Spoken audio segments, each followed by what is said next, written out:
వందే మాత్రం. నేను మీ journalist Navata. Welcome to our voice. ఆడపిల్లలు, హిందూ ఆడపిల్లలు, కేరళ స్టోరీస్ చూపించా.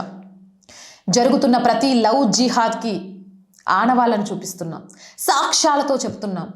లవ్ జిహాద్కి మోసపోయిన అమ్మాయిలు ఏడుస్తూ ఈ బ్రతుకుల్లోకి రాకండి అని అంటున్న వీడియోలను చూపిస్తున్నాం. అయినా కూడా మార్పు లేదు.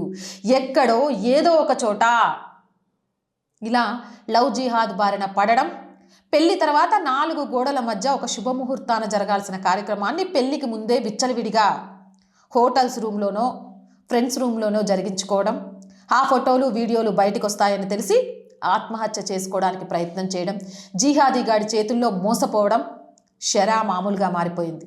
ఇంకెలా చెప్తే ఈ అమ్మాయిలు మారతారు? ఎందుకంటే ఆ జిహాదీ కుక్కలు, పందులు మారవు. వాళ్ళ టార్గెట్ హిందూ అమ్మాయిలను మతం మార్చడం. అమ్మాయిల మీదే ఎందుకు టార్గెట్ చేశారు అంటే, ఒక అమ్మాయికి 1ని 2 చేయగలిగే శక్తి ఉంటుంది, వంశాన్ని నిలబెట్టగలిగే శక్తి ఉంటుంది, సనాతన హిందువులను పెంచే శక్తి ఉండగలుగుతుంది. మీరు చూడండి, ఇప్పుడు ప్రతి ఒక్క ముస్లిం 4-5 పిల్లల్ని కంటున్నారు. దరిదాపు చాలా వరకు హిందువులు 1 లేదా 2 అనుకుంటున్నారు. అంటే ఇప్పుడు పుట్టిన పిల్లలు ఒక 10-15 సంవత్సరాల తర్వాత ఓటర్లుగా మారతారు. అంటే ముస్లిం ఓటు బ్యాంక్ గణనీయంగా పెరిగిపోయి అదే టైంలో హిందూ ఓటు బ్యాంక్ గణనీయంగా పడిపోతుంది.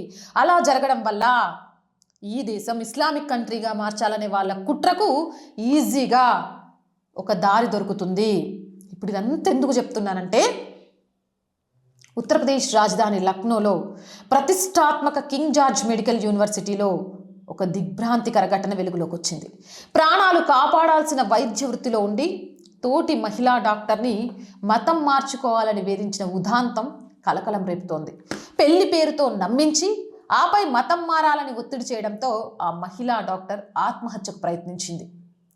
లక్నో కేజీఎంయూలో పాథాలజీ విభాగంలో జూనియర్ రెసిడెంట్గా పనిచేస్తున్న ఒక హిందూ మహిళా డాక్టర్ తన తోటి సహోద్యోగి డాక్టర్ రమీజుద్దీన్పై తీవ్ర ఆరోపణలు చేసింది. జూలై 2025లో వీరిద్దరి మధ్య స్నేహం మొదలైంది. ఆ స్నేహాన్ని ఆసరగా చేసుకుని రమీజుద్దీన్ ఆమెను ప్రేమ వలలో బంధించాడు. అయితే వివాహం గురించి బాధితురాలు ప్రస్తావించగా నిందితుడు అసలు రూపాన్ని బయటపెట్టాడు. జూలై 2025 అంటే ఇదే సంవత్సరం జూలై 2025లో వీడు పరిచయం అయితే, ఇది December, August, September, October, November, December, ఈ 7 నెలల్లోనే స్నేహం ముదిరి ప్రేమ అయింది. ఆ ప్రేమ ఒకరినొకరు పర్సనల్గా రూములలో సీక్రెట్గా కలుసుకునేదాకా పోయింది. అంటే వాళ్ళు వేస్తున్న వల అలా ఉంటుందా, లేకపోతే హిందూ అమ్మాయిలు అంత వీక్గా ఉంటున్నారా? నాకైతే అర్థం కావట్లేదు. ఎప్పుడైతే వాడికి కావాల్సిన అన్ని కార్యక్రమాలు ఫినిష్ అయిపోయాయో అప్పుడు ఈ అమ్మాయిలో ఒక భయం మొదలైందో. ఎందుకంటే పెళ్ళికి తర్వాత చేయాల్సిన తర్వాత ఘటన పెళ్ళికి ముందు చేస్తే, పెళ్ళి తర్వాత ఒక ఆడపిల్ల గర్భవతి అని తెలిస్తే తల్లిదండ్రులు చాలా సంతోషిస్తారు, పండగ చేస్తారు. కానీ పెళ్ళికి ముందే తన కూతురు గర్భవతి అని తెలిస్తే సూసైడ్ చేసుకుంటారు. సమాజంలో తలెత్తుకొని తిరగలేక ఇజ్జత్ పోయింది అనే బాధతో కుంగిపోతారు. సో ఈ అమ్మాయి పెళ్లి తర్వాత జరగాల్సిన కార్యక్రమాలన్నీ పెళ్లికి ముందే ఈ రమేష్ గారితో జరిగిపోయింది కాబట్టి పెళ్లి చేసుకోమని అడిగింది. అప్పుడు వాడు అసలు రూపం చెప్పిండు. నేను పెళ్లి చేసుకుంటా, కానీ ఎప్పుడో తెలుసా, నువ్వు ఇస్లాం మతంలోకి మారితేనే. వెంటనే షాక్కి గురైంది. అదేంటి, ఇది ముందు చెప్పలేదు కదా, నువ్వు నన్ను ప్రేమించినప్పుడు చెప్పలేదు కదా, నన్ను గదికి తీసుకెళ్ళినప్పుడు చెప్పలేదు కదా అంటే ఆమెను మానసికంగా వేధించడం మొదలుపెట్టాడు. ఎలానో తెలుసా, నువ్వు నాతో ఉన్న ఫోటోలు నా దగ్గర ఉన్నాయి, వాటిని బయట పెడతా నువ్వు మతం మార్చుకోకపోతే అని బ్లాక్మెయిల్ చేయడం మొదలుపెట్టిండు. ఇంకో ట్విస్ట్ చెప్పనా ఈ రమేష్ గాడి గురించి. ఈ రమేష్ గాడు ఇంతకు ముందే పెళ్లి చేసుకున్నాడు. తన మొదటి భార్యను కూడా సేమ్ మతం మార్చుకోవాలని బలవంతం చేసిండు. ఆమె అతని నుంచి దూరం ఉంటుంది. అంటే ఇక్కడేమో ఈ పిల్లని అన్ని రకాల అనుభవించిన తర్వాత మతం మారాలి, పెళ్లి చేసుకోమంటే అని చెప్పిండు. మరి ఆ పిల్ల పెళ్లి తర్వాతే అన్నీ అన్నదేమో, అందుకే మతం ఏం మార్చుకోవాల్సిన అవసరం లేదని పెళ్లి చేసుకొని, పెళ్లి తర్వాత అమ్మాయి మీద మతం మార్చుకోమని ఒత్తిడి తేవడం మొదలుపెట్టిండు. ఆ పిల్ల మతం మార్చుకోలేదు. ఆ విషయం బయటికి రావడంతో ఇంకా షాక్. అంటే వీడు చదివింది వైట్ కాలర్ జిహాదీ చేయడానికి. ఇక ఎప్పుడైతే వాడి దగ్గర ఫోటోలు ఉన్నాయి, మతం మార్చుకుంటేనే పెళ్లి చేసుకుంటాడు, లేకపోతే చేసుకోడు, లేకపోతే ఆ ఫోటోలు బయట పెడతాడు అనే విషయం బయటికి రావడంతో నలుగురికి తెలిస్తే ఇజ్జత్ పోతుందనే మానసిక వేదన ఆ పిల్లలో మొదలైంది.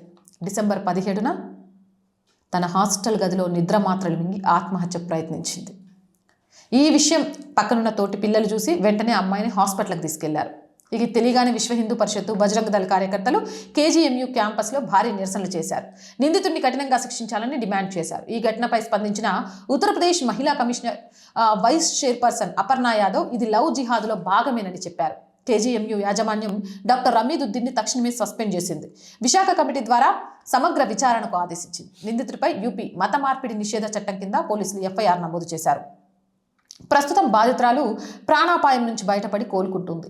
విద్యావంతులు ఉండే మెడికల్ యూనివర్సిటీల్లో కూడా ఇలాంటి ఘటనలు జరగడం పట్ల సర్వత్రా విమర్శలు వ్యక్తమవుతున్నాయి. నిందితుడిని కఠినంగా శిక్షించాలనే డిమాండ్ వినిపిస్తోంది.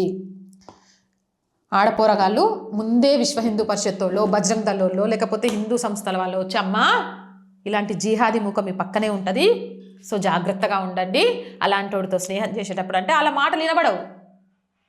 వీళ్ళకు అన్నీ కోల్పోయి ఇక సావే శరణ్యం అన్నప్పుడు మాత్రం మళ్ళీ విశ్వ హిందూ పరిషత్తు, బజరంగ దళ, హిందూ సంస్థలు గుర్తొస్తాయి. నేను ఇది ఎటకారంగా చెప్పట్లే, కోపంగా చెప్తాన్నా.